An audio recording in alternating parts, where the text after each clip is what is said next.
Hi, friends. You are listening to the EntreEd Talk podcast, where we feature amazing educators and entrepreneurs showcasing how you can bring entrepreneurship into the classroom. We believe entrepreneurship is for everyone. I am your host, Toy Hirschman, and I am so glad you chose to join me on this journey. Let's go. All right. Welcome back, friends, to another fun episode of the EntreEd Talk podcast. I am your host, Toy Hirschman, and I am so excited to have with me today Dr. Eric Liguori. Eric is the Rohrer Chair of Entrepreneurship and Executive Director of the Rowan Center for Innovation and Entrepreneurship. His research interests include entrepreneurship education, entrepreneurial competency development, and entrepreneurial ecosystems, all things we love to talk about here at EntreEd Talk. Eric has authored or co-authored 4 books and 50 peer-reviewed journal articles published in leading journals. Eric and his work have been featured in major media outlets, including Forbes, USA Today, and US News and World Report. He is a past president and fellow of the United States Association for Small Business and Entrepreneurship, otherwise known as USASBE. That took me a long time to figure out how to say. They're the largest professional association in the world dedicated to advancing the discipline of entrepreneurship education through bold teaching, scholarship, and practice. Eric serves as managing editor of the Journal of Small Business Management and executive editor of Entrepreneurship Education and Pedagogy. And in 2017, USASBE awarded him special recognition for innovative entrepreneurship education and the Ray Smiler Distinguished Service Award. That is a lot of things, Eric. So I am full disclosure, audience, I am a big fan of this guy. To put it bluntly, he is a rock star in our world. And I know that y'all in the audience are going to absolutely love this. So welcome, Eric. Thank you so much for being here. Thank you so much for having me, Toy. I'm so excited to be here. I'm a little blown away by your introduction. I feel like the gray hair is just creeping in faster and faster as you kept talking. So. Oh no! Let me do it over again. Hang on. No, not at all. Thanks for having me. Really excited to be here talking with you today. This is really great. So before we dive in, that was a lot of stuff, but before we dive in, can you share a little bit more about your journey with our audience? So where did you come from and how did you get to where you are today? And please feel free to share as much as possible. Again, I'm a big fan, so I'm going to try to not talk as much. I want you to talk more. Oh, sure. So I grew up in Florida and did my undergrad at Florida State, which I'm super excited to see doing amazing things in entrepreneurship education right now and making Princeton Review this year. So congratulations to Susan and Wendy and her team there for all the work they're doing. And of course, I spent some time at the University of South Florida while I was doing my master's and ended up working for the Small Business Development Center there, first as an intern and then as a counselor. And that was really my entrance into this whole world of small business and entrepreneurship and entrepreneurship education. And my path kind of led me forward from there to ultimately end up pursuing a PhD focused on entrepreneurship and entrepreneurial self-efficacy. And fast forward another 10 plus years, and I'm lucky enough to sit here and talk to you today. Awesome. Well, we're very glad to have you. You said something that I really enjoy. Entrepreneurship, entrepreneurial self-efficacy. Can you explain what that is and why it's important? Well, I think there's a lot of different conceptualizations of self-efficacy in different domains out there right now. But we're talking about someone's belief in their capacity to execute behaviors needed to produce a specific outcome. So in entrepreneurship, if I have an idea, right, I've identified a problem, I've come up with a solution, what's my perception that I am able to be the one to bring that to market and to make it successful? And so it's really just, sort of that general notion of your level of competence of what you can do in a given scenario applied to an entrepreneurship domain. Love that. I love that. How do you, as an entrepreneurship educator, how do you build that in your students? Because, there's a lot of people that think that you can't make an entrepreneur. So when you get a student and when you have a group of students, how do you build that self-efficacy or that drive to say, I think I could do this entrepreneurship thing someday? I think you can focus on skill set and you can focus on mindset. And so certainly, I think any entrepreneur or anyone who's worked with or been around entrepreneurs would agree, there are certain skills that you can cultivate over a period of time that help increase your ability to take something to market. And these could be domain specific, they could be industry specific, they could come from a lot of different places. And then the other side of it is mindset, right? And certainly, you kind of alluded to this born versus made debate, and that's, I feel like, played out a lot of different other places. So we don't need to go into that today, but I think that there's a lot of room within someone's mindset to reflect back and think about how you process information, how you make decisions. And I think that, people do grow. The whole notion of going through adolescent years and your college years and ultimately becoming an adult illustrates that our mindset evolves over time, and we are able to change elements of that mindset. And so I think in terms of what would we do in the classroom, how do we get students to ultimately behave in entrepreneurial ways, we focus on developing the right skills that reinforce those behaviors, and we focus on getting people to think about things maybe a little bit differently than they were in the past, and the confluence of those two hopefully lead us down more of an entrepreneurial path. Love that. What are some of the main skill sets that you cultivate in students? What are some of those things that are just the rote kind of skills that you need to launch a business? Well, I think there's a lot of different skills that could come into play. General business management skills and business acumen, leadership skills, the ability to work with a team, communication skills, and more importantly, listening skills, right? And just being able to listen and engage feedback from others and understand where other people are at. So certainly a variety of things there. But maybe I'll dive right into one area that I think it's so neglected, and that's sales skills. Harvard had a study, I think it's probably 6 or 7 years back at this point, where they were talking about less than 20% of accredited business schools teaching any sort of formal sales training or sales program. And I think, if you were to talk to a finance professor in any, business school, right, they're going to come at it from their hammer. And finance is kind of the most important. And you talk to an accounting professor and, the books, right? You talk to an HR professor and, the people. And, certainly I'm not going to tell anyone that finance doesn't matter, that accounting isn't important, that people don't matter in an organization. But at the end of the day, I think a lot of people would agree, maybe more than any other domain, if nobody's out there selling anything, the organization really isn't bringing in any revenue. It's not sustaining itself. So sales skills have to be sort of at the crux of some of what we're doing. And that to me seems to be the biggest area where, as entrepreneurship professors, as business school professors and leaders, we need to do a better job of teaching our students so that we can move them forward and thus move the field forward. We see traces of it in entrepreneurship. We see traces of it in marketing. We certainly have some universities that have great sales centers, but as a whole, as business schools as a whole, we do a pretty poor job of formally teaching and training people to sell. And so from a skill set standpoint, I think that's maybe our most critical imperative, our biggest area of opportunity, our fastest way to sort of move the needle. That's really interesting, because that's that's the scariest one though, isn't it? It seems like, the idea of sales to me is personally frightening. So I can see how that would be. And especially in academia, that's a little, it's a little challenging because you're kind of balancing both worlds. That's interesting. I didn't think you were going to say that.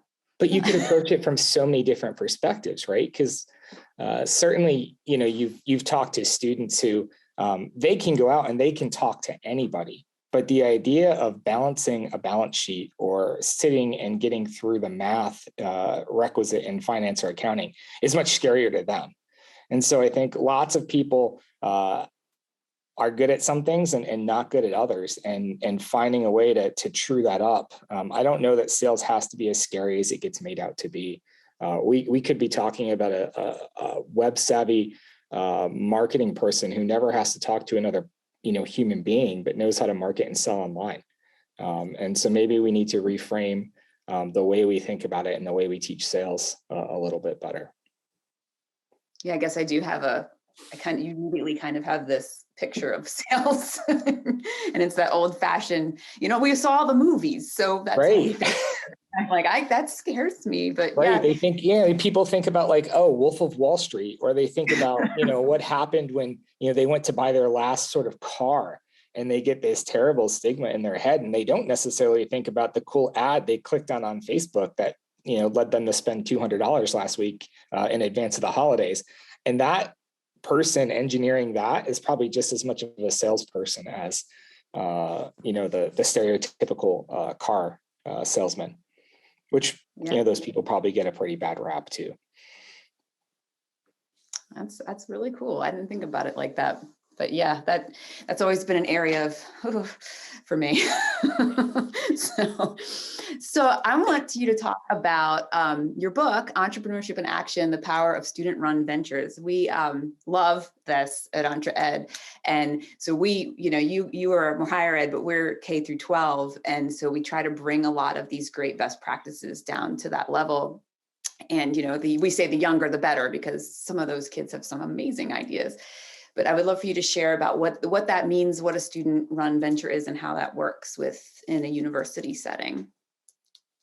Well, certainly. I find the notion of student-run ventures fascinating, and so many different places and organizations approach it so differently, right? And so for the sake of the book, we were really focused on ventures that were pretty much student-managed, student-led. They weren't necessarily revenue focused. They were all revenue-oriented. But it was really more about creating a safe space in the form of a venture where learning could take place. And so sustainability wasn't always the end goal. Learning was kind of the end goal. Millikan University, which was the sort of, platform by which we assess these ventures, because they have a tremendous student-run venture program, really opened up their doors to us and let us come in and look at what they were doing in theater and art and business and really all across their campus in terms of student-run ventures. I know at Rowan University, we've got some traction in theater and a sort of theater consulting group. In our music industry program, we have a new music label that's just recently kicked off and is student-run. We've become part of the USASBE's learning experience. And we have a student-run coffee shop that just opened up this past semester. And that was really impressive to watch the leaders in that group kind of understand what it takes to build a business and hire people and deal with turnover, lots of turnover of people and systems that are designed to work perfectly and then fail completely and have to be revisited.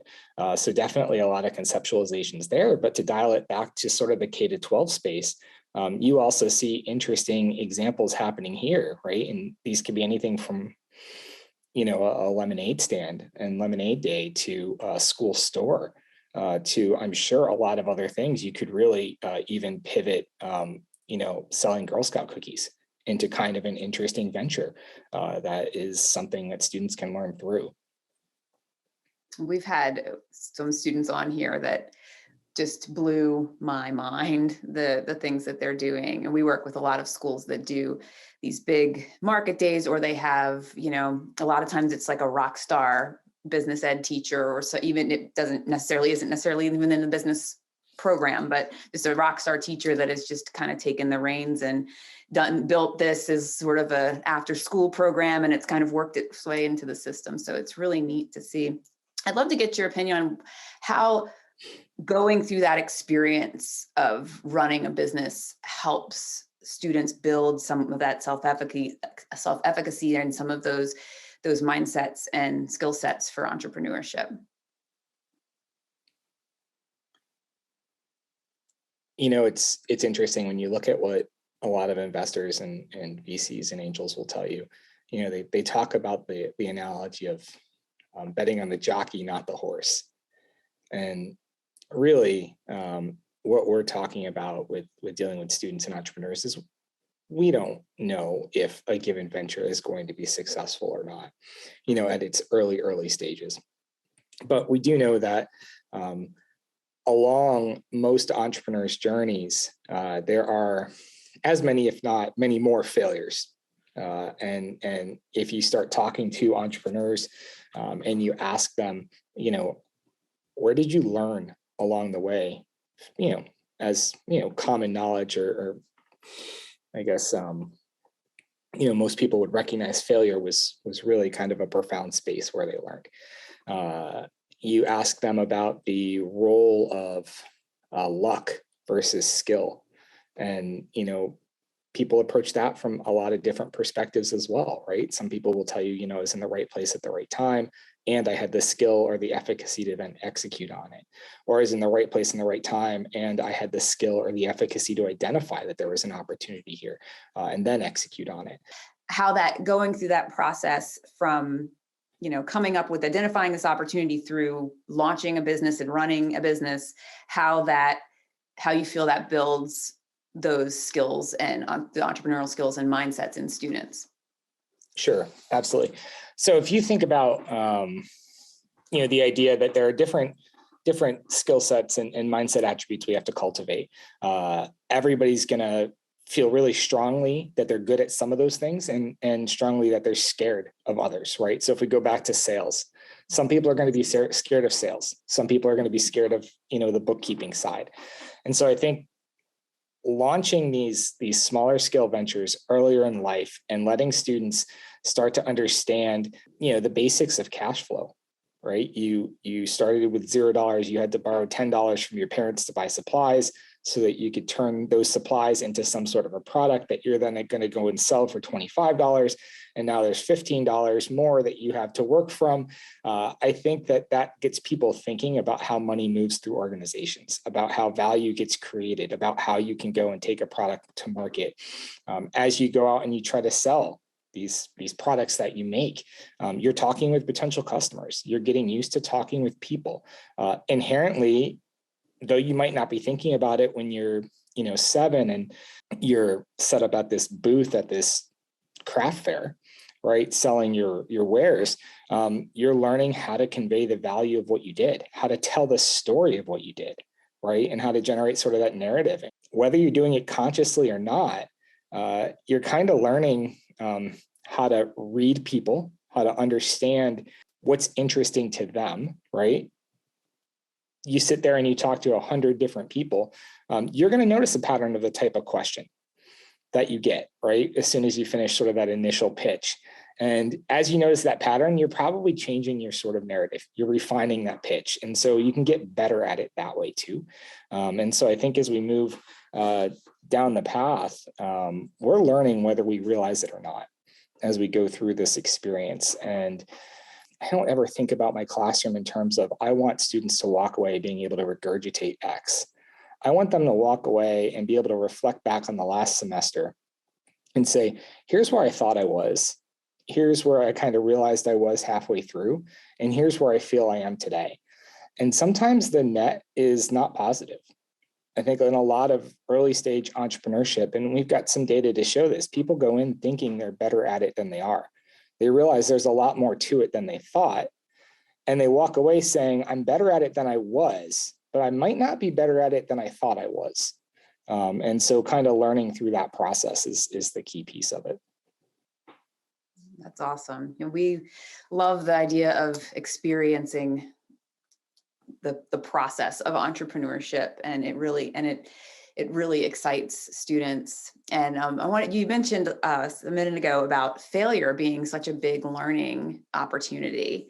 Can you talk a little bit about that and how you deal with that with your students and how they handle failure when they fall flat on their face? There's an element of vulnerability that needs to come into the classroom to establish rapport, to get people to relate to the instructor and kind of work through that dynamic. And so I don't think I've ever shared this publicly before, but what I've said in class, kind of going down that path and talking about one of those sort of inflection points for me where I feel like I failed and I learned from that failure. When I was in high school, I was taking this class that was oriented on helping people professionalize and get ready to go into the workplace. And I, of course, had all summer to find a job for the start of the year. And I, like, any good high school student, waited until the second week of school to begin that search. Ultimately, with my limited availability and limited geographic range, because I had to find a way to get there, I was able to get a job at McDonald's. And so now I've got this job at McDonald's that I really didn't want to do, but it let me get out of school early through this program. And, I was a senior in high school. That was, prime objective, right, is to be done earlier. And I get a grade based on what my supervisor says. And I was a fairly grade-oriented person. So I wasn't late to work. I showed up. I did what I was told to do. I went home. And the one thing that the teacher had told us at the beginning of class, the very start of the semester, was, whatever your grade is from your supervisor, that's the grade you're getting in the class, period. I won't change it. And so I get it. And I get my first report card and I get a C. Oh. And I'm just like, how did I get a C? Like, I'm sitting here next to other kids who are, not going to work, who are showing up late, who aren't doing what they're supposed to do. Like, I was there every day. I got up like 9 Saturdays in a row at 4 a.m. to be there. Like, how did I get this C? And I go back to my supervisor, and she basically looked at me and said, well, I consider showing up on time and doing what you're supposed to do average. And a C was what the metric said was average. And you forgot your name tag 3 times. And after I got really mad and sort of blew up at the process and everything else, and talked to the teacher, who was amazing and calmed me down and gave me the opportunity to say, like, all right, well, if you can get it up to an A by the end of the semester, I'll disregard the C at the start, and then it won't impact your ultimate, transcript. I kind of took that as a rallying point, and it took me several weeks to not be very angry before I could even sort of process the learning of, all right, well, wait, I don't want to be average. So how do I take this feedback I just got and leverage it into something that's really useful? And so in terms of the classroom, I think you have to open yourself up to the students. You have to exhibit that vulnerability. You have to show them how you've learned from failure in the past at their level, at a level that makes sense to them.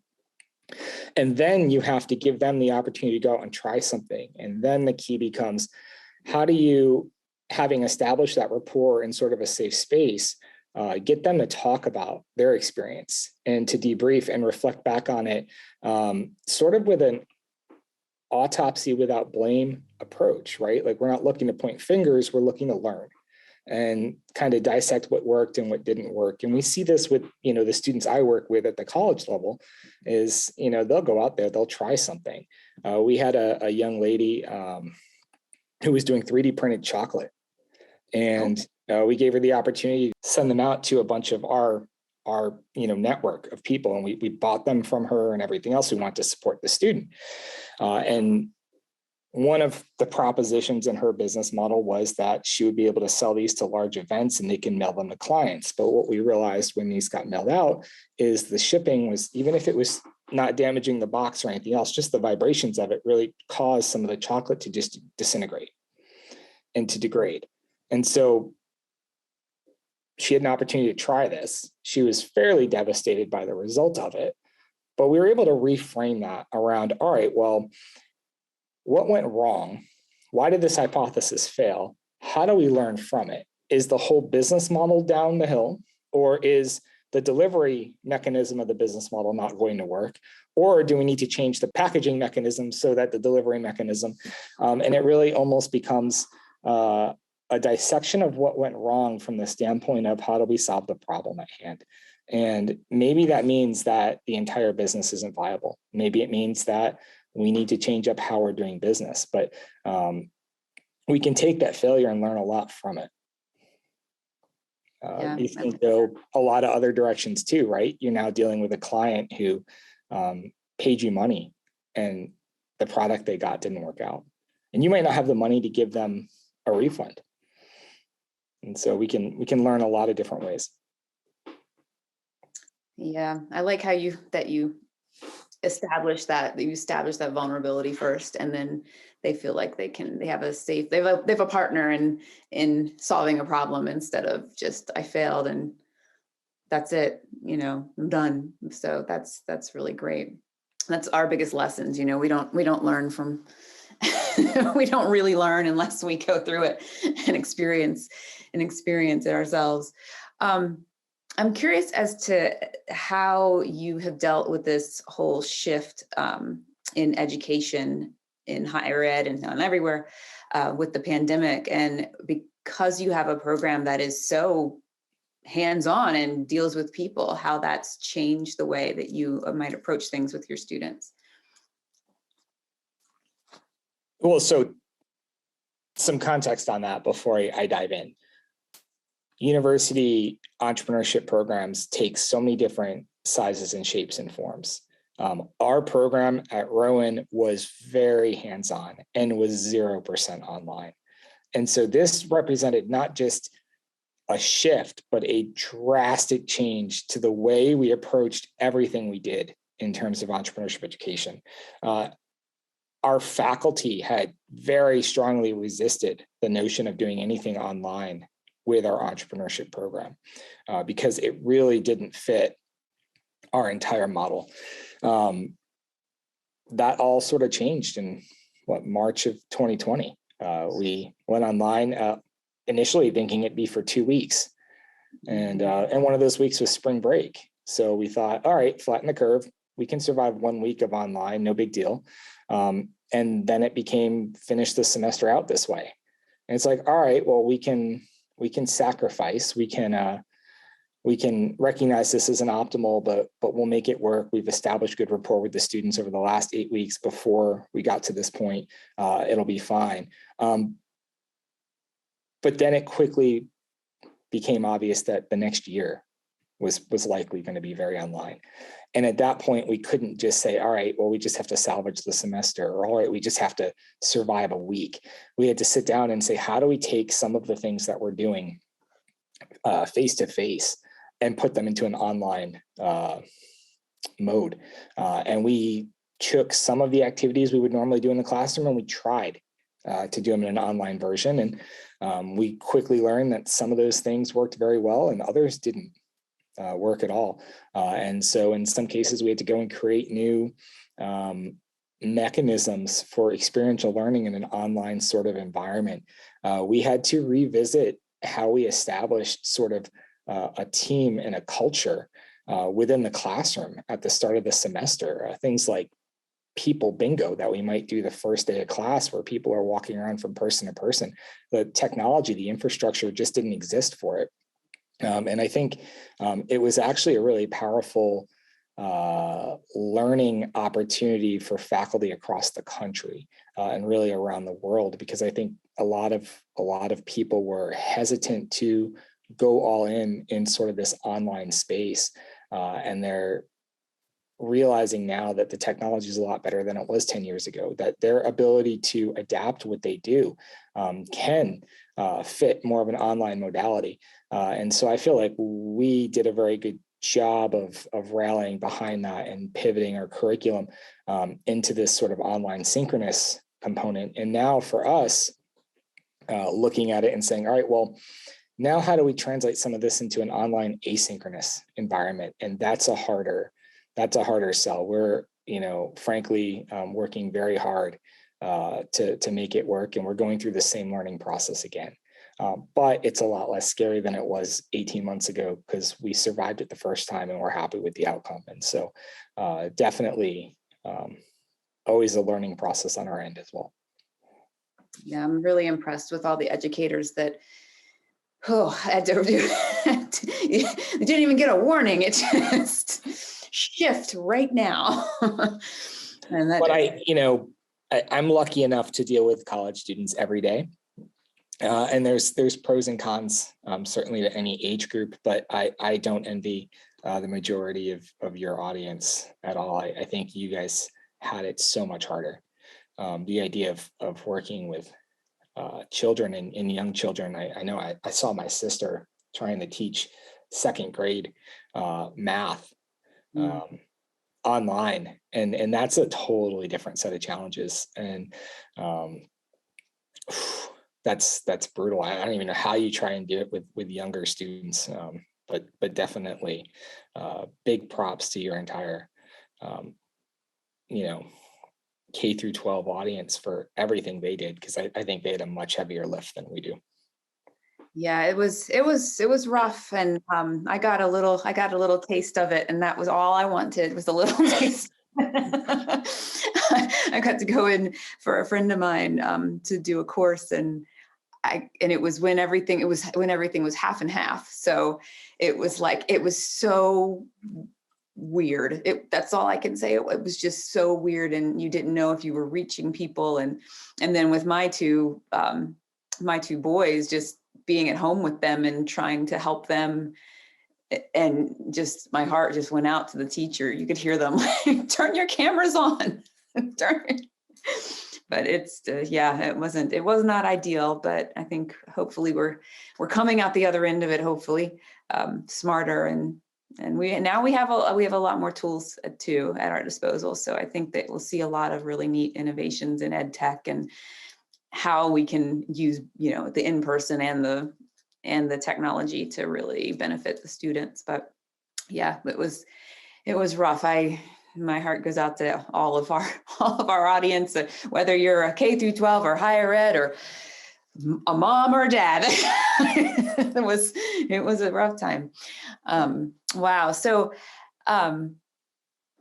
we talked about value creation in terms of how you're creating value for customers when you're starting a business, and how important that is. But can you talk a little bit about this idea of, you kind of touched on a little bit, but creating value for your students too? And I know there's like your students are your customers kind of mentality sometimes, and there's a line there somewhere, but I'd love to get your opinion on how you create value with your students. So I might approach that from a different perspective. I know that there are very strong feelings on both sides of the students as customers debate, certainly from a university perspective. And I don't know that that's in the classroom the direction I want to go. I run the Center for Innovation and Entrepreneurship at Rowan. And one of the things our center works very hard to do is to have those bridges within the classroom, right? So we support all the co-curricular, and these are everything from workshops to speakers events to accelerator programs to seed funding opportunities. And we want bridges to the classroom. But at the center side, we do view students as customers. And more specifically, we do look at specific mechanisms by which the center can create value for our student base. And as we approach that, we're looking at things like, do we have a diverse array of mentors available when students have questions? So if we need someone with expertise in this industry or this skill set, do we have someone we can connect that student with who can help them when they're stuck, right? That's an opportunity for us to create value. Do we have the resources necessary, the small stage funding and equity-based funding at a higher level requisite for students when they're ready to go and grow their venture? That's an opportunity for us to create value for our students. We also look at things like, we know that these transformative experiences where students are able to go all in on something and take on some risk and exert some ownership over something are really powerful learning opportunities for them. And so are we proactively creating opportunities like that for our students? And that's an opportunity for us to create value for them. And so, the role of a teacher or a professor inside the classroom, I don't know that I'm sold that, the mentality of students as customers is the way to go. Certainly in that kind of scenario, I'm not sold that the mentality of the customer is always right. But I don't think I go into any store or anywhere that I ever shop and assume that I'm always right. That's actually a terrifying thought. But when I think about how do we create value, we spend a lot of time obsessing about that in the center and thinking about everything from, do we have the right people and the right mentors available? Do we have the right resources and financial capital and other things available? And are we spending a good amount of our time disproportionately trying to create opportunity and curate opportunity for students and pathways forward? And that's where we get a little obsessive. And those are the types of value creation mechanisms that we really focus on. And I think a lot of that can be applied at any level of education, right? I don't think that that's university specific, other than, we have some staff who are dedicated to doing that might not necessarily fit the standard mold of a K through 12 structure. Yeah. That's awesome. Can you talk about the center for a minute and how that works in the context of the university? Is it, because you said something about the epicenter side, and so I'm just curious how that works and how different people access it. Absolutely. So our center is predominantly student focused and non-academic. Under the umbrella of the center are 0 degree programs and really 0 courses. That all fits in an academic sort of department structure. So our goal as a center is to support students from all across our campus. We don't care if they're students in our entrepreneurship classes or in our entrepreneurship degree program or not. If you're a student in sort of that Rowan network who's looking to start, scale, grow a venture, we're here to support you. So we run probably 100 different events and programs every semester. And these are everything from Coffee with an Entrepreneur, which is a more casual way for you to come network, meet like-minded peers, meet some interesting entrepreneurs from the community across a wide array of industries, ask questions in sort of a safe and more intimate space, to large-scale speaker events with really high-profile entrepreneurs, to 3 different competitions, idea stage competition, new venture competition. We have a medical case competition we partner with our med school on to get ventures kind of moving forward. We run a summer accelerator program, and we put seed funding, non-equity seed funding, into all of these companies. And so we're giving them money and we're giving them professional outside mentorship in hopes that they can scale up. And we've had a lot of success with some of the companies coming out of that program.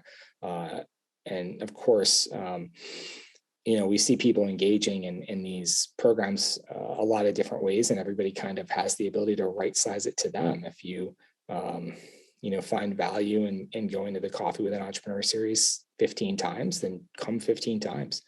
If you find value in, talking with some of the mentors, keep talking with the mentors. But we try very hard to have a wide array of opportunities to meet students where they are. We service students from all different disciplines. We've got, students who are doing biltong, South African style beef jerky, and taking it through to market and doing the Whole Foods hatchery program. We've got students who are doing other food related products, but we also have students who are doing nutrition, students who are doing service, students who are doing significant revenue in the service side, actually. And so we're working with, high tech, low tech, product, service, lots of different industries all the time. And so curating those touch points. Wow. So if I'm a student at Rowan, I can come over there and say, I don't know what I want to do, but I think I want to start a business, and you could help me get paired up with the mentor or help me find something to get me started. Yeah, absolutely. We have a lot of different entry points. So, if you walked in and said, I don't know what I want to do, but I want to do something in this space, we'd probably direct you to, a few different programs that we run that fit that sort of mindset. So the Idea Challenge we run every year, it's 50, 60, 70 teams. And if you don't have your own idea, there's lots of people with ideas that are looking for partners. And you can talk to them, find the right fit for you in terms of co-founder or person you're going to work with and startup and industry you want to be in, and kind of take that forward. And then at the end of the competition, you guys can decide if you want to keep moving down that path together, or if it was just a great project and learning opportunity for a semester, and move on from there. We run a first-time founders series, which focuses on a lot of the different topics you're going to confront the first time you sort of go through it. And it starts out with ideation and coming up with an idea. And so that's another great place to start. We've got a student entrepreneurship organization, and that's another great place to start. And so there's definitely no shortage of entry points and opportunities. Awesome. That's such a great resource to have. And I know I didn't have that when I was undergrad. I didn't exist. So since a lot of our audience is K through 12 educators, our K through 12 educators, what is one thing that you think that they could possibly focus on that would help build that pipeline of students? Maybe something you're seeing that's missing. I think you're going to say sales, but that maybe K through 12 educators could work on with their students to help them be better prepared to enter into an entrepreneurship program in higher ed. I think that we often view highly successful people as being very different from us. And I think that, the younger you are, the more likely you are to do that. And so I would say, for me, if I were in a K through 12 space, certainly at the higher age range of that, I'd want lots of examples worked in the class that show those students people similar to them in age. So find those successful college entrepreneurs, get them in your classroom, let them share their story, let them share their journey, let them show your students through their narrative how they were able to go and build something cool that's doing significant revenue. And so that way it's relatable. That way people feel like they've got the ability to go and build something themselves. I think that's the scarier part. If I were at the younger side of that K through 12 spectrum, there's probably still some merit to that. I might almost focus on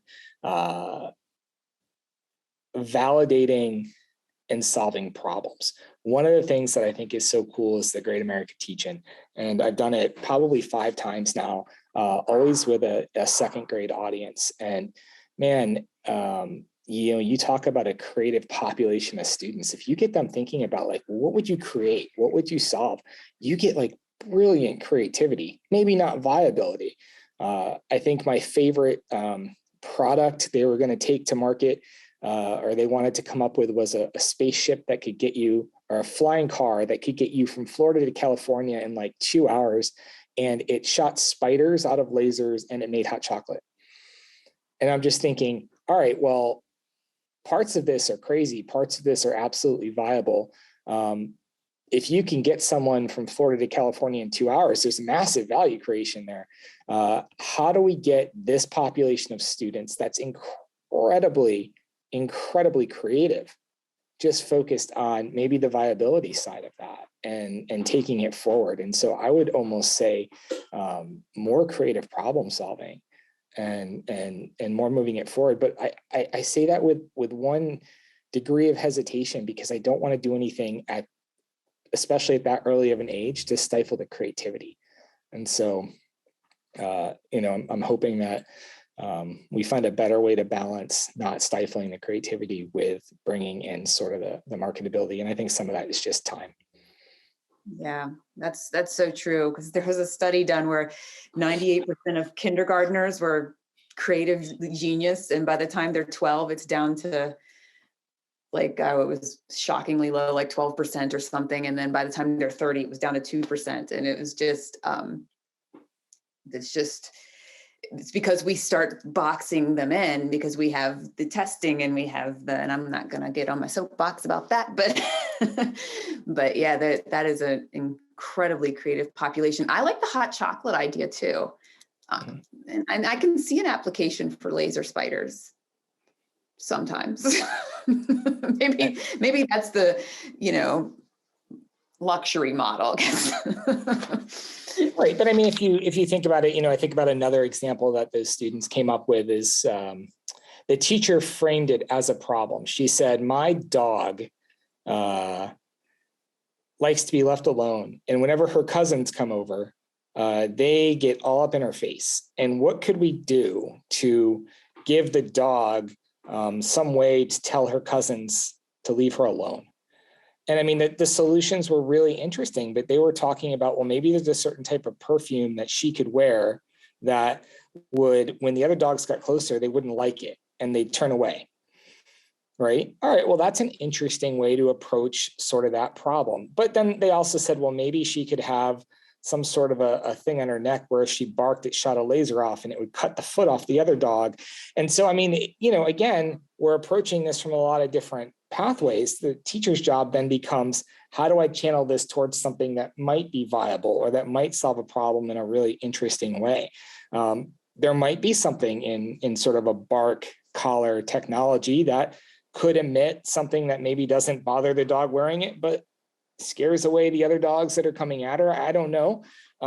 You could take it down a lot of different pathways, but it's certainly a population where you can have some really interesting conversations and really interesting brainstorming with.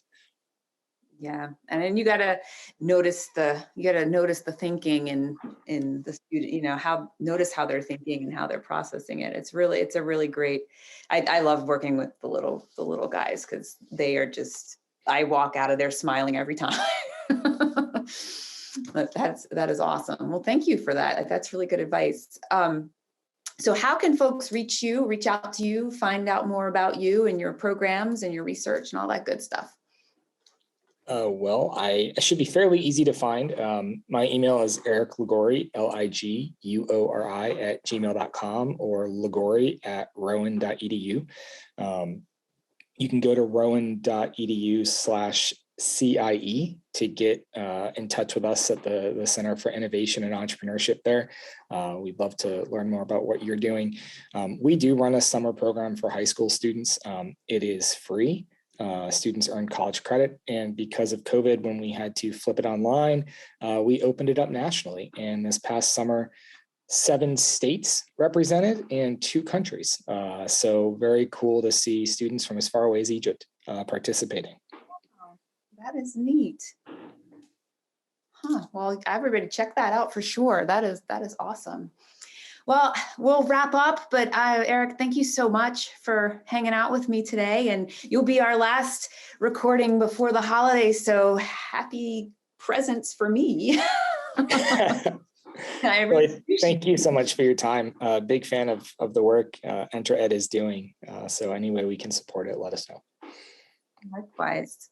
Thank you so much for being here. I'm grateful that you were able to join us, and you have a wonderful, wonderful holiday and all of the good things that you're embarking on.